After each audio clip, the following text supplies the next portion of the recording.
Moussa Diawara, le directeur exécutif du comité d'appui et de soutien au développement économique et social CASADES. Oui, l'objectif, n'est-ce pas, de cet atelier, c'est de créer un dialogue. Un dialogue où les différents acteurs doivent se retrouver et discuter parce que la région de Kolda, c'est toujours en tout cas distinguée comme une région modèle ces dernières années. Mais malheureusement, en 2023, nous avons effectivement senti que si nous n'intervenons pas, nous risquons effectivement de faire exception cette année.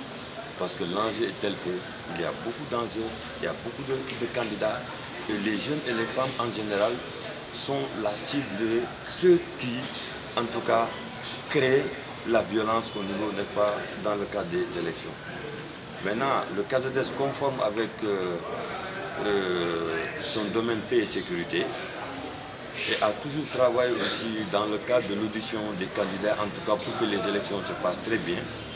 Et nous avons ressollicité encore notre partenaire, la Fondation Konrad Adenauer, qui est aussi accepté parce que ça entre dans le cadre aussi de leur domaine d'intervention, pour qu'ensemble on essaie de voir, pour qu'on arrive à une élection apaisée et qu'elle soit inclusive. Les jeunes, les femmes, les personnes handicapées, toutes les personnes qui ont envie de participer à la vie active doivent effectivement y accéder. Et ça, ce serait possible que quand on est dans un environnement où il y a la paix. Et c'est pour cela que nous avons convoqué cet atelier pour partager un peu, discuter, pour voir comment un consensus peut être trouvé pour que les élections soient des élections apaisées et inclusives. Oui, je leur dis de faire attention parce que depuis un certain temps, nous avons senti des jeunes qui veulent faire partie, des jeunes qui veulent leur promotion, les jeunes qui très tôt se sont démarqués comme des personnes responsables. Je pense que donc nous devons travailler pour les renforcer dans ce sens, pour qu'ils puissent continuer effectivement dans ce sens. Parce que les enjeux sont énormes des élections présidentielles. Ce n'est pas une mince affaire. Il y a beaucoup de candidats, il y a beaucoup de représentants. Donc si nous n'appelons pas les jeunes à être cohérents, à être concis, et faire focus effectivement sur cette ascension qu'ils sollicitent, ce serait peine perdue. Donc il faut accompagner. Les jeunes ont développé la volonté d'être parmi ceux qui décident. Donc si nous ne les accompagnons pas pour que ce vœu, cette envie soit réalisée, ce serait peine perdue. Nous serons en tout cas, les jeunes seront toujours derrière parce qu'ils seront manipulés. Donc on manipule les jeunes, soit c'est de l'argent ou de petites promotions qui font qu'ils oublient l'essentiel. On doit rappeler aux jeunes que ce sont des acteurs demain qui vont diriger, n'est-ce pas, cette région. Donc ils doivent avoir les comportements de quelqu'un qui demain peut construire et non détruire effectivement la région. CASADES est toujours constant parce que CASADES a organisé à son temps des ateliers sur la Casamance, sur les 3 régions. Voilà, pour des inscriptions qui sont massives des jeunes, n'est-ce pas, sur les listes. Bien que le temps était très serré, mais les jeunes ont répondu massivement.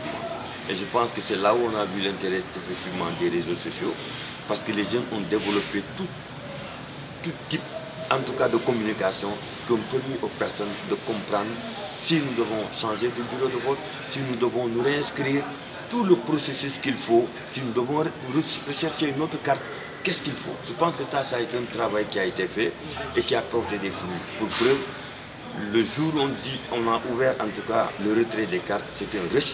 Donc vous avez vu qu'il y avait des difficultés, mais les gens ne se sont pas découragés. Ils ont été constants parce que leur carte, c'est leur voix. Et ils doivent contribuer effectivement au renforcement de la démocratie. Et c'est pour cela vraiment, inlassablement, nous continuons avec nos partenaires de la Fondation Konrad Adenauer, continuer à sensibiliser les jeunes, mais aussi les acteurs politiques, les responsables politiques, pour qu'ensemble, qu'on puisse véhiculer des idéaux de paix. Parce qu'aujourd'hui, le Sénégal a besoin de paix.